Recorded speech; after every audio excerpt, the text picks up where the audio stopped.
Hey everybody, my name is Jameson. Welcome to the channel. Today is a very different project. I'm going to be making a life-size seal pup that is used for veterinary practice. I've worked through this over many days in my brain and I think I have a good plan forward.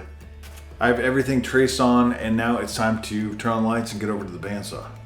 The whole point here is I want to create something new that I've never made before and honestly I've never heard of before. So this is going to be a great chance to learn and I am stoked that you get to come along with me. So let's jump into it.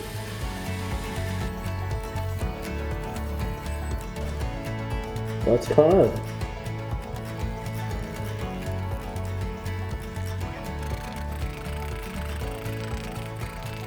Let me go through some of the things that I have to help me with the sculpting process with the foam. It is extremely affordable. You don't need a giant bandsaw to cut this out. You could simply use a handsaw and it'll do just the same. Other things that you're going to need is a respirator. So I'm always wearing my respirator. I also, you can hear in the background, have an air filter running all the time because the stuff's pretty nasty. Just have some filtration. You also want to have a good assortment of different texture wire brushes. So the wire brushes go from very coarse to very fine, and they're super cheap. So it's a very affordable thing to do. I also recommend having a rasp or two. I have a small hand rasp and I recently broke my longer rasp, which is really good for larger sweeping curves. All said and done, you could be into most of the stuff you need for this, from saws to brushes to everything, for about 30 or 40 bucks. A quick look at what I'm trying to achieve here. We have our front flipper and this little guy here. Let's zoom in on that. This is actually for a camera setup and they're about $5 for two of them or $6.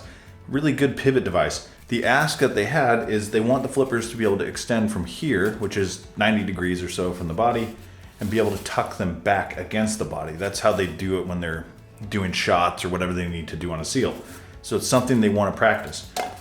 So the design really didn't call for having any pivoting appendages in the back, but I feel like you gotta have this thing looking as sealistic as possible.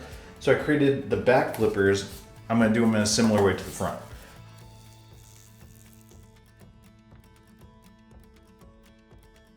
So what I need to do though, I can't just obviously put that straight into foam. So what I'm gonna do is insert this piece. This is a 1/4 thread little table inserts, what you'd use to attach like a base to an epoxy table or something. So it's got some little teeth to it and I mean it works, it should work great. I'm just going to go ahead and glue that in and should be all set for attaching.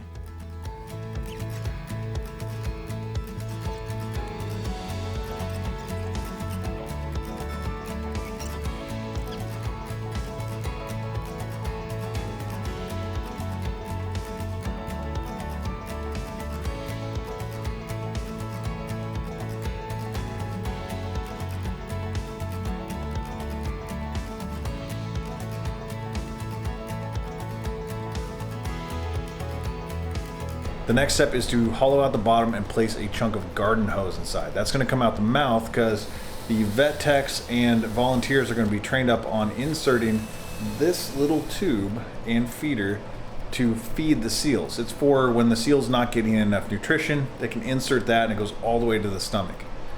Gross. But they got to practice, so why not practice on this thing?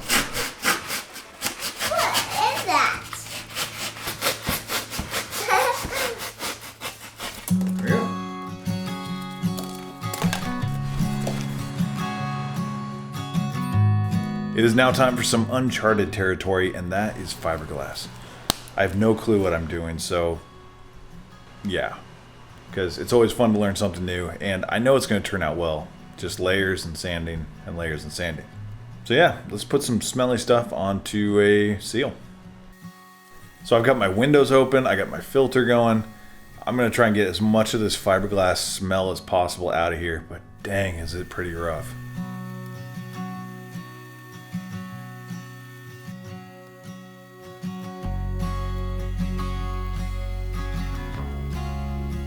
It is the next day and I have a fiberglass seal. So it's looking really good.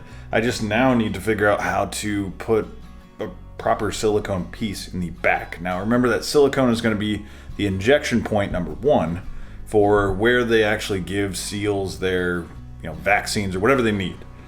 I'm gonna go and make a mold roughly that size so I don't waste a bunch of material. I have to put any blocks or dams on here. I'm just gonna go ahead and make a rough shape like that, and then I will just trim it and carve it to fit and then adhere it in. Sounds simple enough, right? Yeah. Bam! I got a solid brick of silicone. Nothing molded inside, just silicone. It's gonna go right there.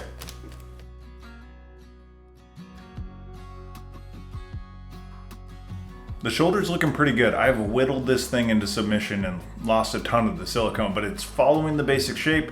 It's gonna get covered with hair. I think we're okay. So I'm gonna go ahead and silicone the silicone in place. Just kidding, went with the hot glue instead. It's what I got. So I just got notification from SR3 that this thing is actually gonna be needed tomorrow. So as you can see, it ain't nowhere near done. So what I'm gonna do is get it as close as possible. They're gonna use it for their initial training to show volunteers what's up. Then they're gonna get back to me and I'll throw the fur and final details to it. So I'm gonna sand up the fiberglass. I'm gonna put on the full respirator. I got my long sleeves, my gloves will be on. I'm gonna itch like crazy, but until I can get a Tyvek suit, that's what I'm doing. So to prep the seal for the first batch of volunteers, I had to really work hard late into the night to get this thing looking good. I think I got it where I want. Let me show you how it works. As you can see, we have the seal all laid out. It's looking like a little robot with its appendages attached to the tripod heads, but it's working perfectly. So the idea is when they get a new seal pup in, they will lay down a blanket. So a blanket or a towel of some sort, and they need to position the flippers so that they are tucked along the side. So these allow for the flippers to go just a little bit past 90 degrees and then tuck in. So they tuck the flippers into the side. And this is an important step for the volunteers to do. And because these are locking, you can lock them in place. That's cool. Restrained. The same goes for the back. You can see the injection points in the silicone here. So you can unlock these and you kind of stack the flippers in a crossways. And that is exactly the position they need the seal to be in so they can safely work. And then of course you have the injection points here, and you're good to go. Works perfect. The seal had a trial run with the SR3 team and it was a glowing review across the board. They loved it. It's perfect for what they need. They did have one recommendation for another injection point, so I'm actually going to take care of that now. I'm mixing up some silicone to insert on each side of the seal. After that, it's time to throw some fur on it.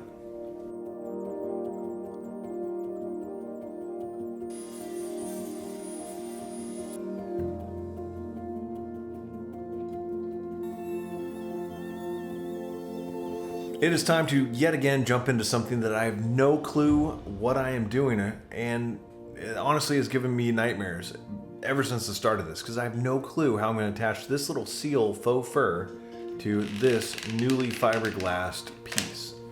Now I'm going to use a ton of hot glue and we're going to see if that works. I think it's going to work.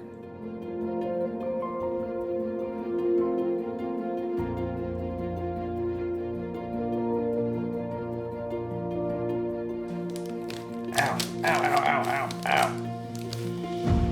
Ow. Yeah, that sucks. That hurts. After a ton of first degree burns, it finally looks like something. This is the top. It looks pretty damn good. But yeah, there's the bottom. Not so pretty, but who cares? There's the top. The flippers are done, and now it's on to a time lapse of me flying through trying to put the fur on this seal.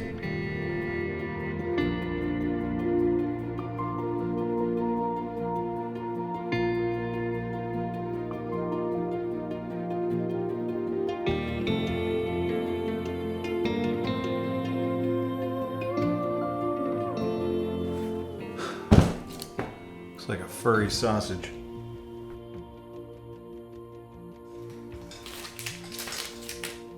There you go.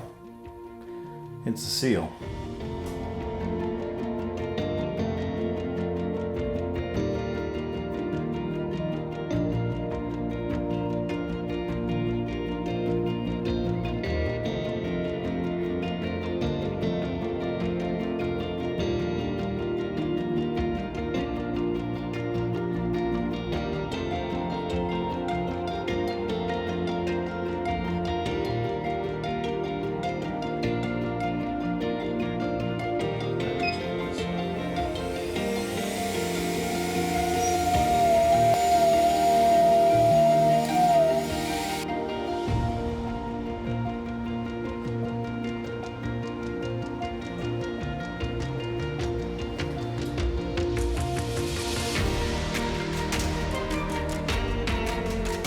What's a baby seal?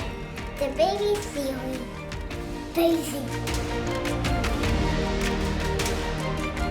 I absolutely love building one-of-a-kind pieces for a great cause. And if you haven't seen the website for SR3 Marine Wildlife Rehabilitation Center, check out the link in the description below.